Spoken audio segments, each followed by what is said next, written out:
क्या आपने कभी रात में अचानक उल्लू के बोलने की आवाज सुनी है? या फिर आधी रात में कुत्ते के रोने की आवाज? या फिर बिल्ली का अजीब तरह से चिल्लाना? उस पल इंसान के मन में एक डर पैदा हो जाता है। क्या कुछ अशुभ होने वाला है?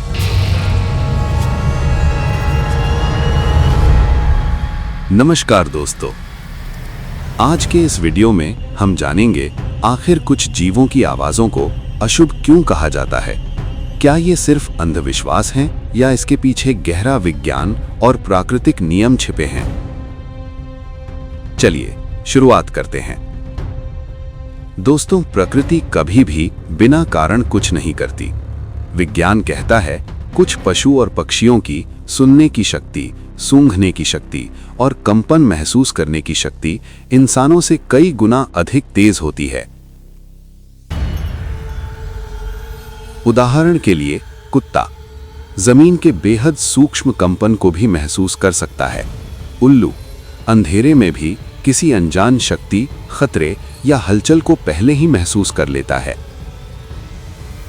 जब कोई प्राकृतिक आपदा, मृत्यु या कोई असामान्य घटना होने का संकेत मिलता है तो ये जीव असामान्य आवाजें निकालते हैं।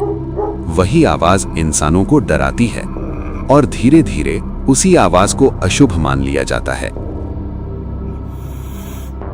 हमारी संस्कृति में हर जीव के साथ एक अर्थ जुड़ा होता है। उल्लू के बोलने पर रात की खामोशी में उसकी कर्कश आवाज किसी अनजानी घटना का संकेत मानी जाती है। कुत्ते के रोने पर लोग कहते हैं वो यमदूत को देख रहा है। बिल्ली के रोने पर घर में अशांति या किसी खतरे का संकेत माना जाता है। गाय का पूंछ उठाकर रंभाना परिवार में दुखद समाचार आने की संभावना।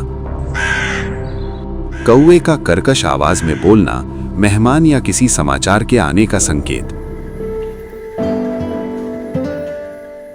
लेकिन दोस्तों, हर संकेत अशुभ नहीं होता। आइए देखें कुछ ऐसे जीव जो शुभ संकेत भी देते हैं। जैसे कि मेंढक का टर्राना। विज्ञान कहता है वातावरण की नमी बढ़ रही है, इसलिए बारिश होने वाली है। चींटियों का कतार में ऊपर की ओर जाना बारिश का संकेत, नीचे की ओर जाना सूखे का संकेत। शरीर पर तितली का बैठना मन में खुशी, प्रेम और आनंद।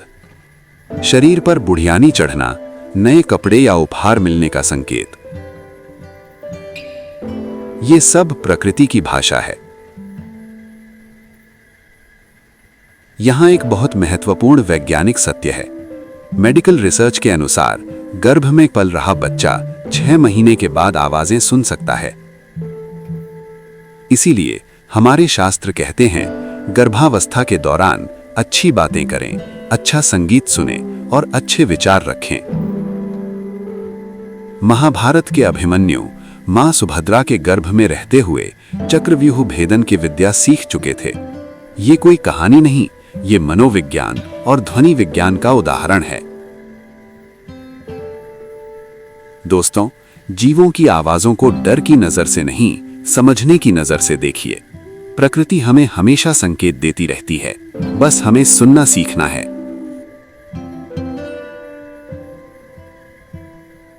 माता पिता से एक विनम्र अनुरोध, बच्चों को बेवजह डर नहीं बल्कि समझ देना सिखाइए।